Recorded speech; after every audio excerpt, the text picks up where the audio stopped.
Hello, Hi, Roger. welcome back.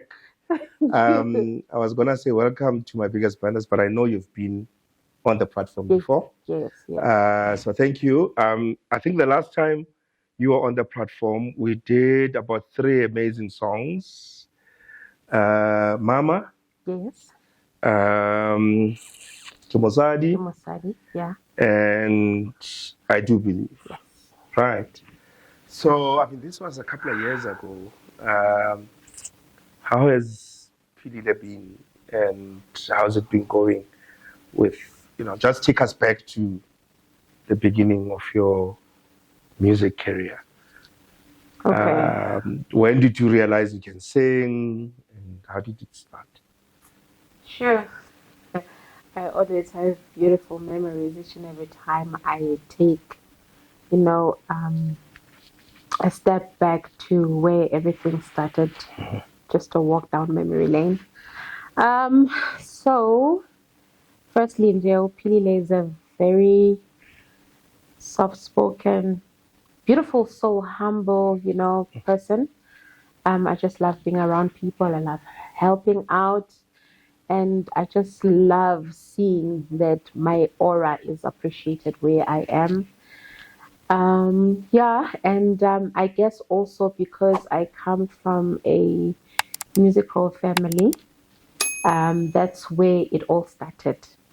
But So, did you not start from singing at church, like most artists will say? this is funny because, like I said, I come from a musical family. Like my mom's side, it's like amazing. And with my mom, there's four of us at home. And out of the four, I was the black sheep in terms of vocal abilities. I couldn't even strike a note. So each and every time we would be singing at home and all of those things, Opilile is always out the corner. So I think that irritated my mom, and she actually prayed about it. Then one day, and I was sure that they would see that song that I was singing, like I was hitting the right notes. And then she just pulled me aside. She said, "No, no, no. I am not going to have a child that cannot sing, not when I'm still alive." I thought she was joking when she was saying that. And then the following day, we went into vocal exercises and everything. So I was 10 when that happened. So my mom actually trained me into the singing thing. But I guess I had it. It's just that I did not know how to use my voice then. And then since then, my mom would put me in the choir in church. So, yes, I was singing in church. And yes, the Holy Spirit would come down. Hallelujah. And I thought that it would end there.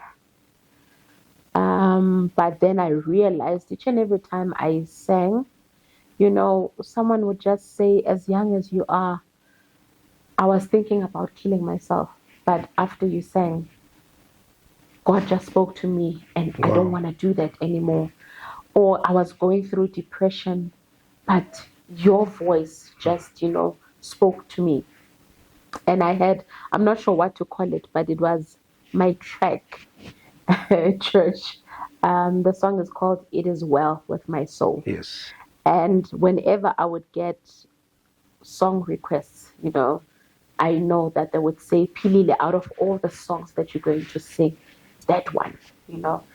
Abogogo, all people would come to me and say, "You are anointed. Like, sure, this is your calling." And like I said, for me, it was more like, yeah, I come from a singing family, so yeah.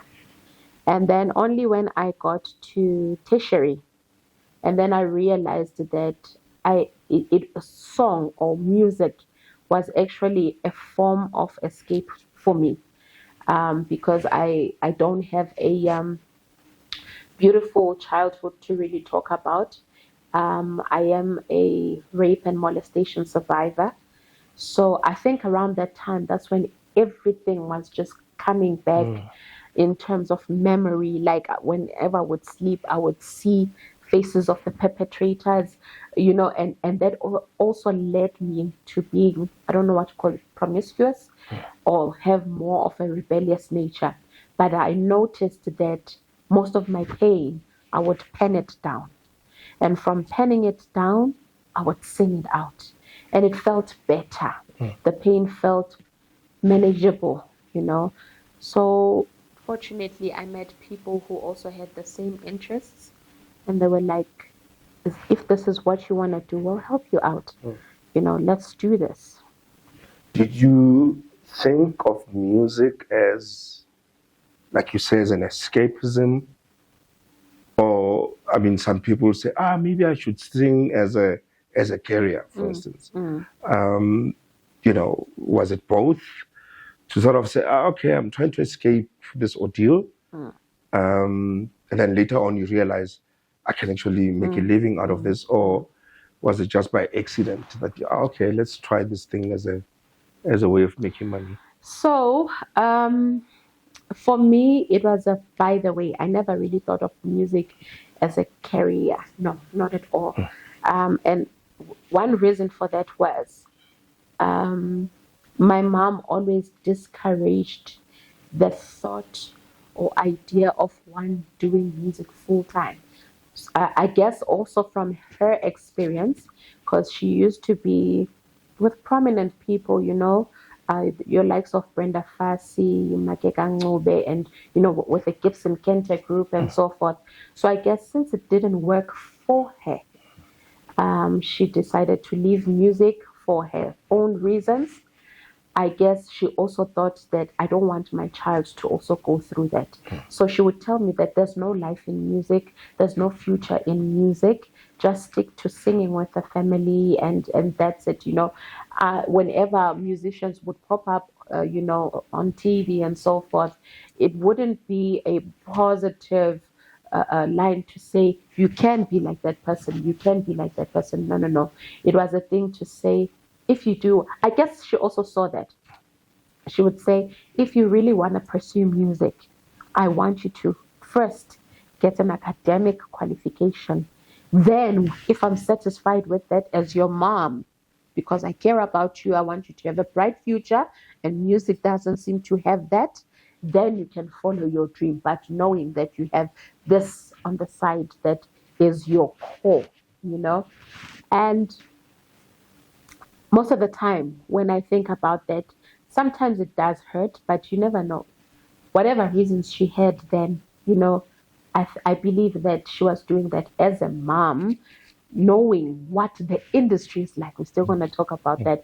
The industry is cutthroat. So I guess she was like, I need to protect my daughter. She's already gone through enough in her childhood years. Now I'm aware that also in the industry she can come across violations and stuff like that. So let me protect her and maybe just guide her into another career path.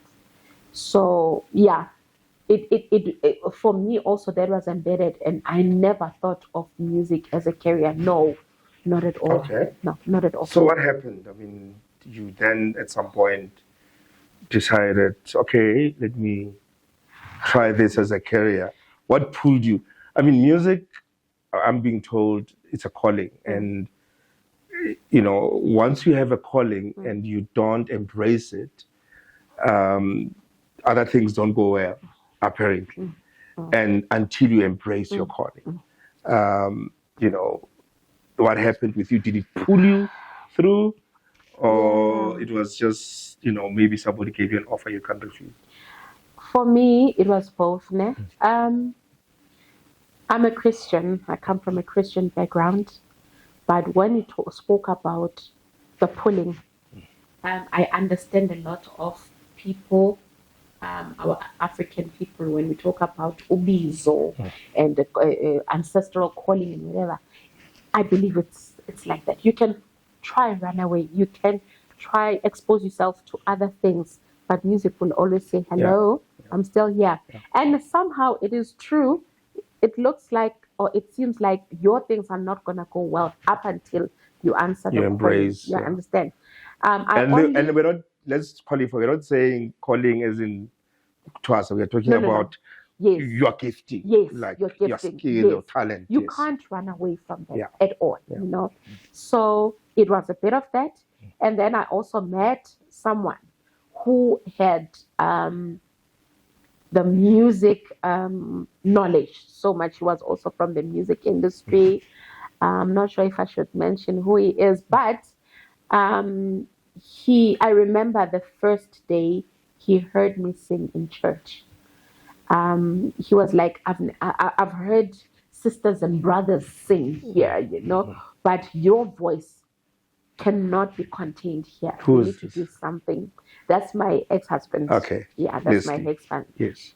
And the way he was so confident, I sat there and thought, wait, why is someone so confident about my gift, and yet I, the owner of the gift or the recipient of the gift, I am not really seeing it the way he is seeing it. And I remember when I gave him my book where I composed my music and lyrics and everything, he was stunned and is like, "Where were you all this time? I believe we were destined to be together." Now, I believe he used his knowledge for music to help me, guide me through into the music industry. And I guess my mom's fears of me being in a robust industry, cutthroat industry, she felt a bit better knowing that at least now she's got a husband on her side who will protect her from all these things. But it was a beautiful working relationship. So what we would do is it was beautiful, but sometimes Mm. it was so funny because um, he would wake me up maybe at 2 a.m. and be like, I hear the song in my head. Quickly, he would strike a note and say, da, and I would have to imagine you waking up from a deep sleep Oh, and then right. you have to strike a note. And then he would quickly scribe something down and then start singing it for me and say, I can only hear it in your voice, no other voice. So I got used to the waking up at 2 a.m. to be like, hey, here's a song. I would also write songs and then, or get a melody because with me, especially these days, it happens differently. I'll hear the melody, then the lyrics will come later. So I would sit down with him and say, this is the melody that I'm hearing. I need a pianist to come and play this for me.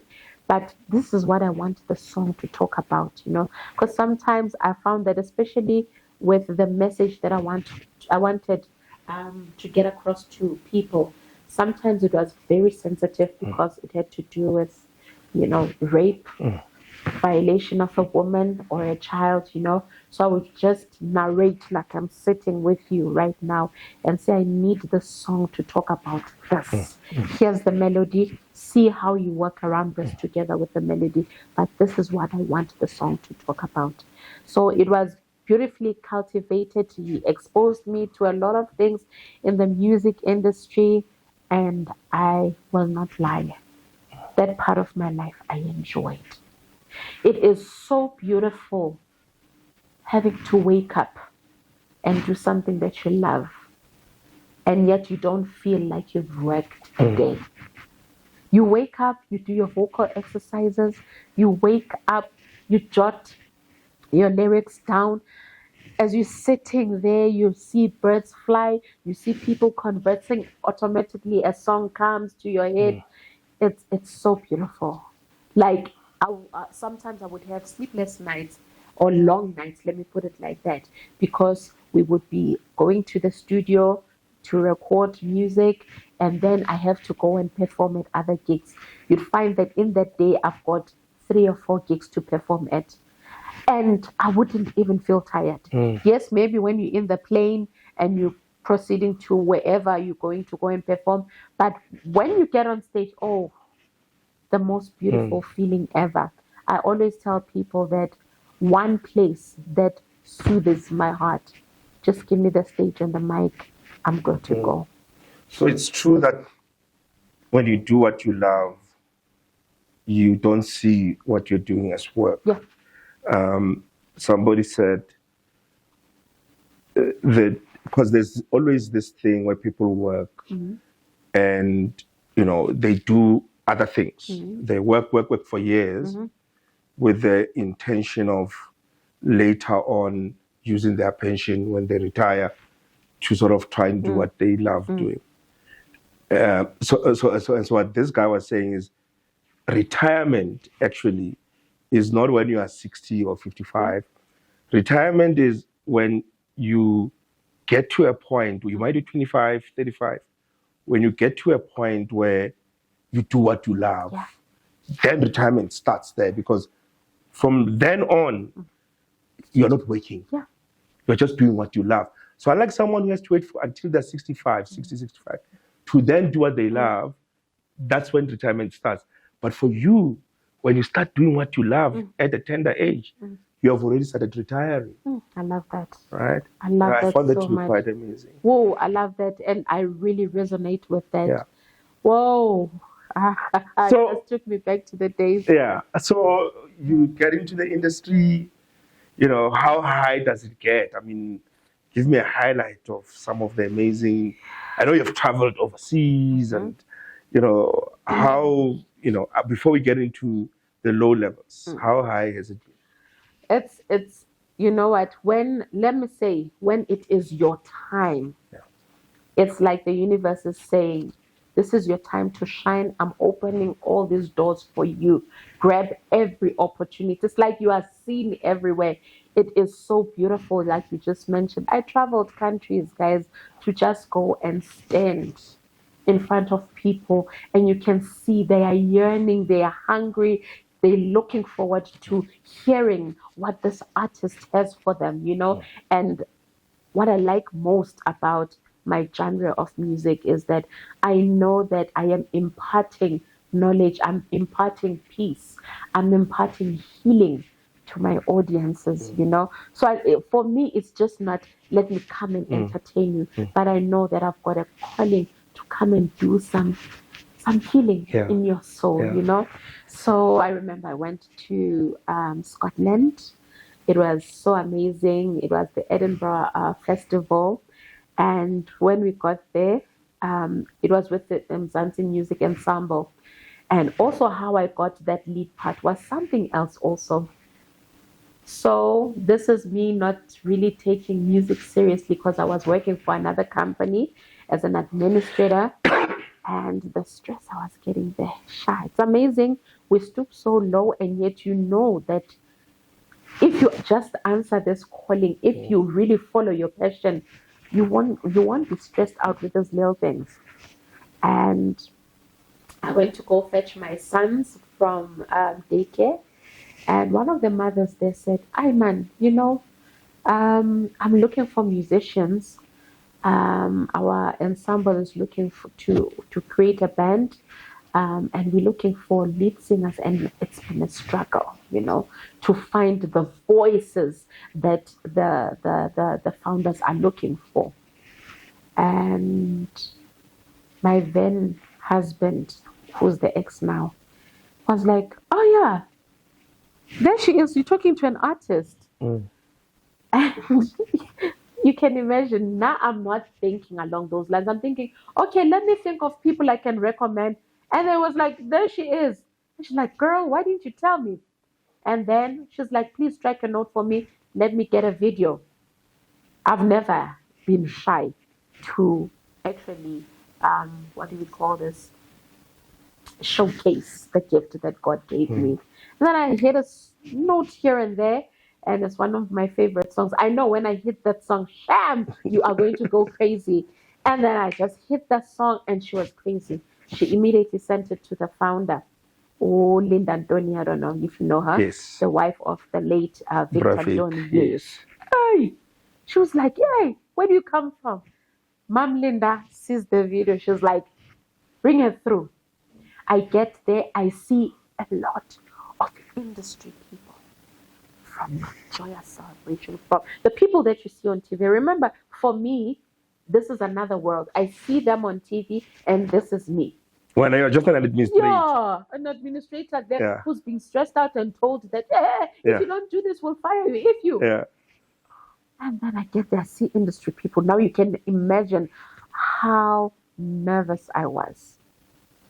And these are people that I know. When they strike a note, it's over. So I'm like standing there, I'm like, no. And then Mom Linda goes looking. Now she doesn't really know my face. She's like, where is she? Where is she? So now I'm busy, get flattered some more. I'm like facing the wall. I'm like, okay, my God. She's like, I'm looking for that lady that you sent a video for. And then this lady's like, there she is. And then as I follow the voices, it's coming to me. They're like, please come through. Now you can imagine everyone is like looking at you. And one thing I must say about the industry is we are not for one another.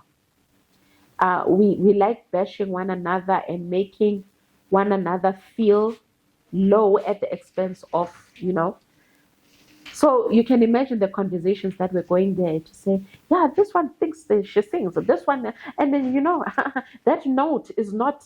So I was like, I'm really amongst people who know their stuff. And then now everyone was amazed to see I'm in the queue, and then now they're handpicking me to come.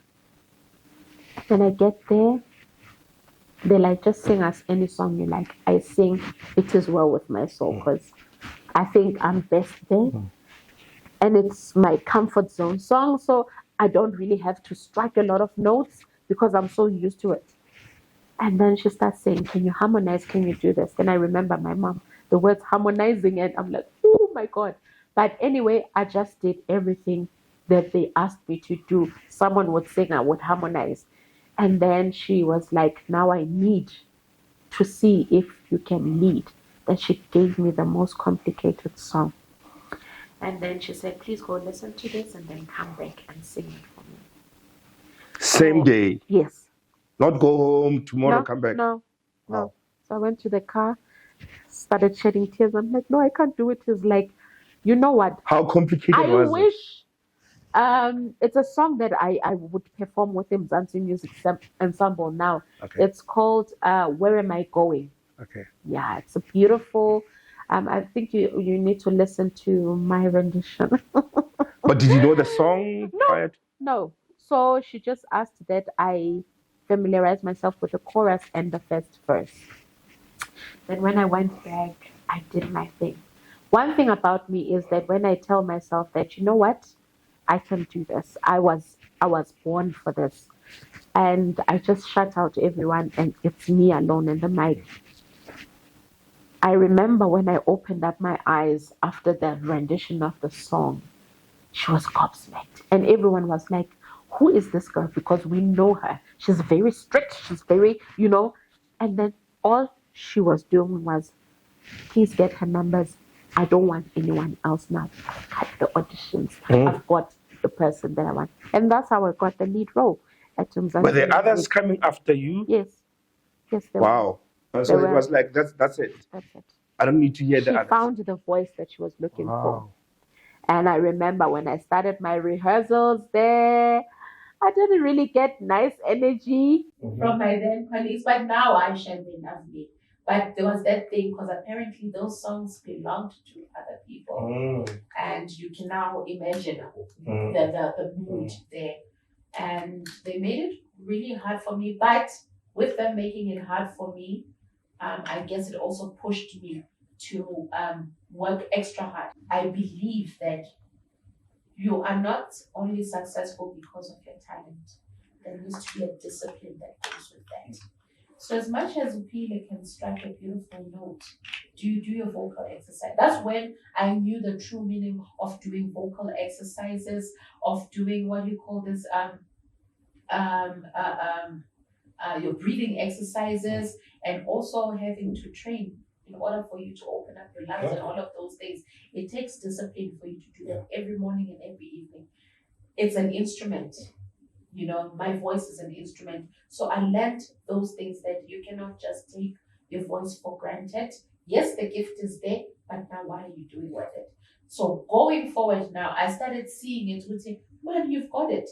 How could you have gotten a lead role out of all those people that were there and they decided to give you the lead role? So it means it's something. So start believing, Philile, wake up. move away from the whole thing. Yes, it didn't work out for your mom, but who knows? You could be the first to break the cycle in your family. And I believe it was so. So you're in Scotland? Yes, we got to Scotland and it was so exciting.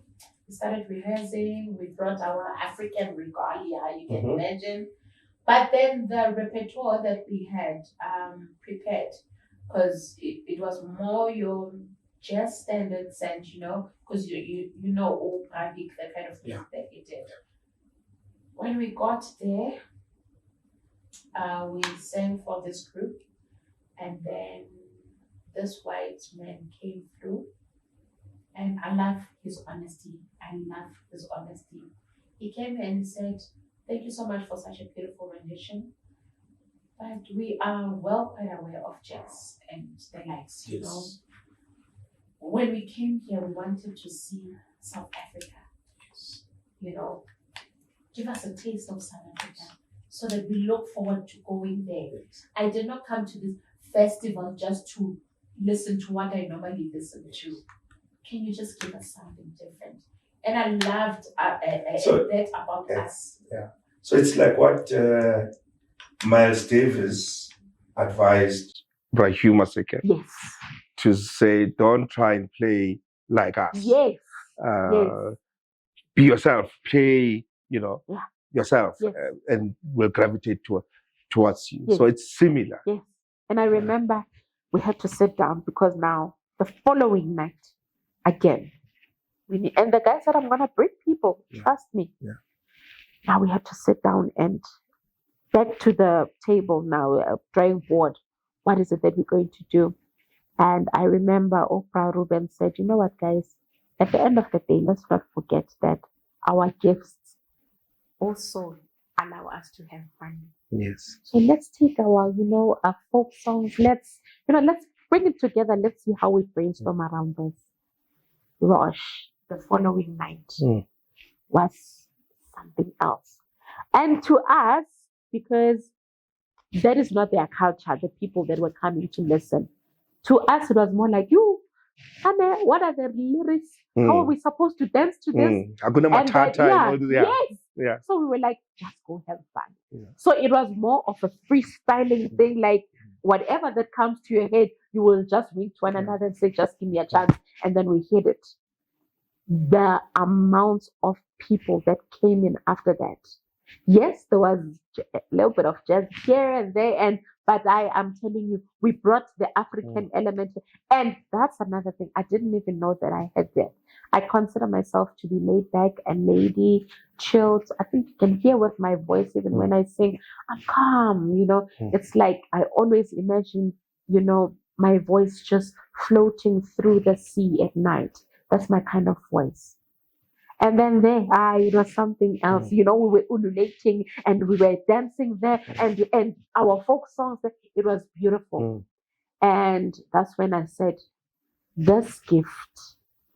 Someone said, your gift is going to give you the life that you want, only if you listen to what God is saying to you.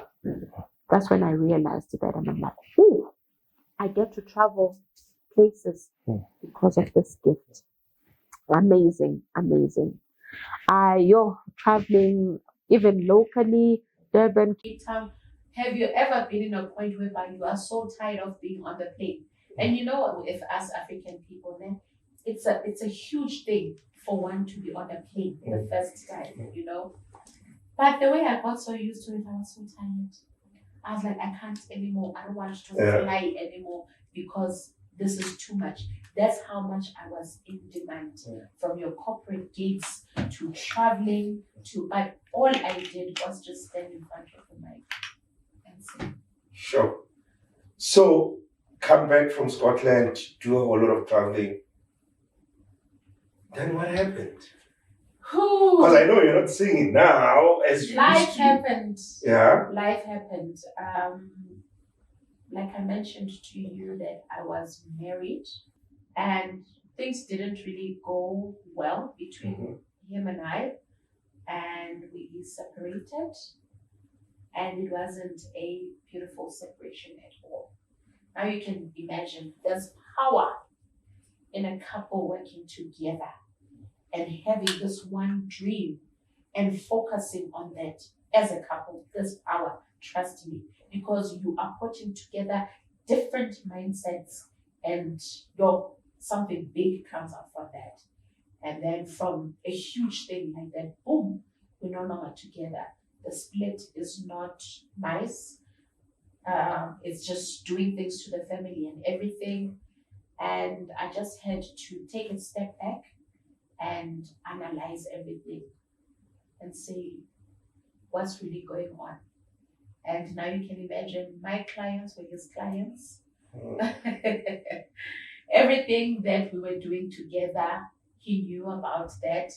And like I said, since it wasn't a beautiful split, and since he had influence on a lot of things because of his experience in the music industry, I guess that's what also took me 100 steps back, because there was also an album that we were working on, and we couldn't release it because of not agreeing together. And when that happened, I won't lie, it really dampened my spirit. I did try, like I always used to do back in my early years, to use music as a solace, to heal, but it was just too much. Now you're a mom, you have to look after the kids, and the music industry, when it's not, I'm not sure. I feel like in life, we have the traffic light moment. You do have that time where it's your green light moment. It's opportunities here and there, gigs here and there, recording labels. Whenever you just open your mouth, everyone is there, And I believe also there's also that red robot moment, that red traffic light moment. I believe at that point in time, that's where I was, Now you have to choose. If my kids are gonna go hungry, and I always have to explain to them that I don't have food, or go asking from family members to help out in, funding for your kids and so forth, which is not a nice thing at all, So you were doing music full time? Yes, I was doing music full time. I resigned from my job, the administrator job, to do music full time. That's when I got the lead role at Mzansi Music Ensemble. So from 2013 up until 2012 up until 2015, where it was just a peak of my life. It was just flowing. And then now I had to make the hardest decision ever. Now remember, this has not been long since I realized that, Philile, this is your gift. Bask in it, use it for the glory of God, use it 100%. And then this happens. Now I have to make that hard decision to say, I need to put my music on the side and see how best I can fend for my kids. And it's not like there were no gigs or anything along those lines, but somehow it's like the universe is saying, take a chill pill. It's your red traffic light moment. No gigs, nothing. You knock doors. I don't know how many doors I've knocked.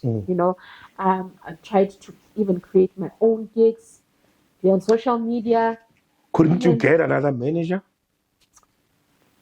To be honest, it had a lot to do with the breakup.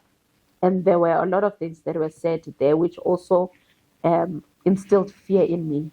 I did try to create some relationships with other people, but I don't know, the minute they would hear that I was once affiliated with this person, then somehow the relationship will just dissolve, I think that's one of the things that really got me in despair, to say, so whatever I touch right now, because I am associated with this name, I'm not sure if people are afraid or they just don't want to associate with it. I don't know. And I don't want to be assuming things, but things were really difficult like that. So now, from full-time musician, and things were really flowing when I was doing it full-time up until that time when we separated. Now I had to try alternative ways of having to look after my family. Now, I guess this is How, I mean, at what point, sorry, do you get to saying, I mean, this is not working? What happened? Was there a specific incident where you woke up and you just couldn't pay for something? Or, you there was a know, lot. So I had to move from a marital home back to my parents' place. That's a huge, I don't know how to put it, like setback. Now you have, even if your parents still understand that you're a mom, you're an adult, but somehow they tend to forget and still treat you like a child. Number two, yes, I couldn't afford even things such as my kids' school fees, basic things like buying clothes for the kids, you know. And also, what hit me hard, I remember, I contacted this prominent name and I sent in a few of my links. And I'm very confident with the material that I have. I know the gift is there. And I remember getting a positive response. And he was like, yeah, you can come through. Let's meet up and see how we can work out and so forth. Firstly, the place where we met up, it was not businesslike. So I was feeling uncomfortable. So I thought, okay, stop being paranoid. And from the conversation, I could pick up that this is not really about business. I'm a straight talker. So I was like, in actual fact, what is this about? What is this meeting about? Am I here for us to discuss how we can work with the brand of Philile? Or what am I here for? And he's like, let me cut to the chase. You're beautiful, you're pretty, no, you're gorgeous, you're yummy. Those I'll use those words. You are attractive. It's tit for tat. I scratch your back, you scratch mine, you know? So I'm like, what does that mean? He's like, don't you understand what I'm trying to say to you? I am looking for this from you, and then I can open up opportunities for you. Firstly, your age and the kind of genre that you're doing, you're not really gonna get much because you can see the music that's starting to be prevalent. So I would really have to cut corners and ask for favors from people. So scratch your back, I'll scratch mine. I was like, are you asking me to sleep with you? So you're like, don't you know that these prominent names out there, that's what they go. And I'm like, I refuse to believe that some people worked hard there. He's like, but you wouldn't know who didn't work hard, who actually did what they had to do because they're thinking of their career, That really broke me. And the last words he said, because I told him straight, I'm like, no, I don't live by those morals. That's not me. This is a small industry. This is a small world. What if my kids get to bump into an article whereby they see, what their mom was doing just because she wanted to climb the ladder, the career ladder after that. And also remember, from the divorce that I came from, I didn't really get positive words from there. So I didn't want my kids to be surrounded by that. I'm like, I'm not going to do that. And the last words he said was, with those morals and values of yours, I suggest that you go back to your 9 to 5 job because that's where you belong. Here in the music industry, it's dog eat dog. That's where I took the term from. It's dog eat dog. I was like, okay. That crushed me. And after that meeting, I went back to my email. I looked for my CV. I started polishing my CV once again so that I can start applying for jobs. Because if now you're asking me to sleep my way up there, it's not going to work. It's not going to work. I still say, even now, why would God give you a gift only for you to be able to use it in another way? It just defeats the purpose now. How else will I give healing out there to people if now I know Uti I'm doing things on the side that do not go with how I want to live and connect? So you are leaving the meeting. How are you feeling? Yo, like I said, it crushed me. I cried.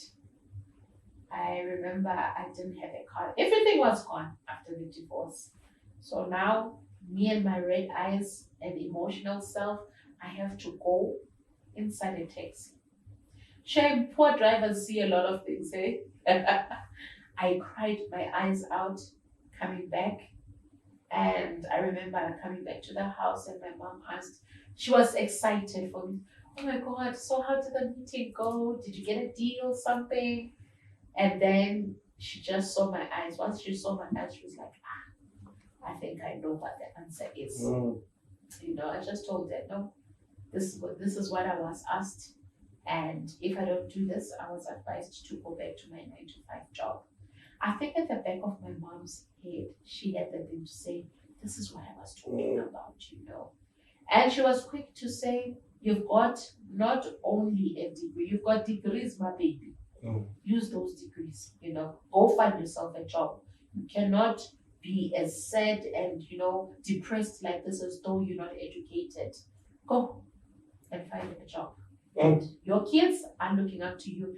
And the most painful thing is for you to come back home. The kids are like, Mommy, we're hungry. What are we eating? And it's so hard, even to put together money for a loaf of bread. So I was like, hey, you know what? It's true. I've got my academic qualifications here. So why not? So now you are back at the office. It's 360.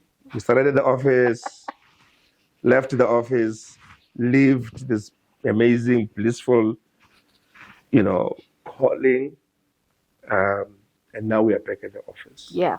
How difficult was it to day one, office job? Having to wake up and report to somebody, and also do what's not really in your system. There's no vocal cords required or no, actually, harmony. When you start humming, it's like, oh, sorry, you're disturbing us. Sorry, it can keep it down. It was frustrating like that, yeah. It wasn't nice at all. But hey, I always said, at the end of the day, I know why I'm here. I know why I'm sacrificing to put on hold my passion. It's solely to look after my family. And I also believed that with the job that I am getting, I will be able to fund my passion, which is music. And boy, oh boy, did I not get a reality kick. Being an independent artist is not easy at all. I am talking about every cent coming from your pocket. Now, Philile is an artist who thrives when she performs live. Ne? Of course, when you get gigs, there's different packages. Some can afford maybe for you to come on backtrack and. But Philile, if you want to see the best of Philile, give her the mic live with a band. Now I realized that I have to pay the band, because normally I performed with a 5-piece band. I need to pay all 5 of these gentlemen their rehearsal fees. We're not talking performance fees. And in order for us to be able to be perfect on stage, we need to rehearse the songs. And I've realized the kind of repertoires that I like going for are not your easy kind of flowy songs. It's songs that require for one to have a listening ear, the technical ability, how to put everything together and. And you would find that we would have to rehearse for 7 days or over 7 days and so forth. All that money for every day in terms of rehearsal, I needed to pay each and every band member. Number 2, I had to hire out that equipment. I still want to continue to do a lot of things in terms of, or market myself, all of those things. It's money. Now you can imagine that with what you are getting at that point in time, that money needs to look after your kids. But at the same time, you need to try and get a little bit and sustain your my passion. That was really hard. When it comes to music business, a lot of artists are really struggling to understand the concept. We tend to think if I do get a deal with a recording company and oh, it's nice, they give me money, they give me a car to drive, they give me a place to stay. All of those things are advances, so that by the time you go and perform, you get paid. You need to first pay.